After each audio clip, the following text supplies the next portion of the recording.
Anus maning jajalan pripun? Aku wis sowan ning Ngamarta, nggih. Kabeh aturku wis tak aturake marang Sinuhun Prabu Darma Kusuma. Sinuhun Prabu Darma Kusuma ora katon duka, ora katon mangkel, ora katon sengkel penggali merga nampa aturku yen Wara Drupadi bakal tak boyong. Ora kanthi kanyono-nyono ana ratu bule jenenge Baladewa ngunek-uneke karo aku, nantang karo aku. Ora ngerti sangkan parane bela didupak raiku nganti kontal saka Datulaya. Sapa lung? Baladewa. Niku Prabu Baladewa. Nek Sinuhun Prabu Puntadewa mesti ikhlas. Kula pun matur to, nika ratu sing sabare kliwat saka menungsa umum. Aja kok bandha donya, aja kok bojo, pati uripe dijaluk diwenehke karo Prabu Puntadewa. Mula kundang gethihe putih ning sing ra trima dulur-dulure. Kula rawuh pun matur ta. Baladewa niku dulure Prabu Puntadewa. Bernapane? Kakangne. Niku kakangne Prabu Kresna.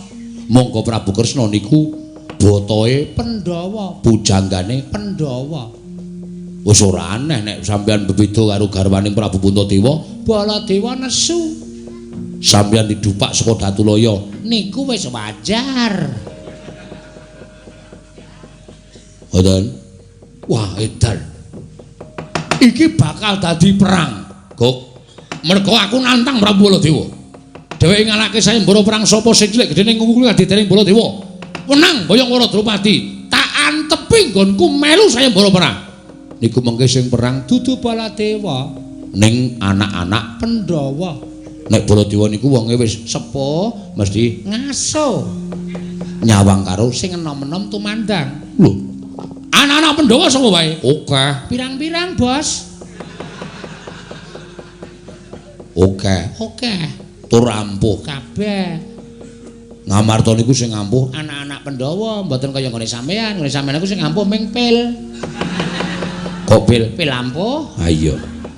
Mboten. Contone mengke nek anu Baladewa mboten maju sing maju Setyaki.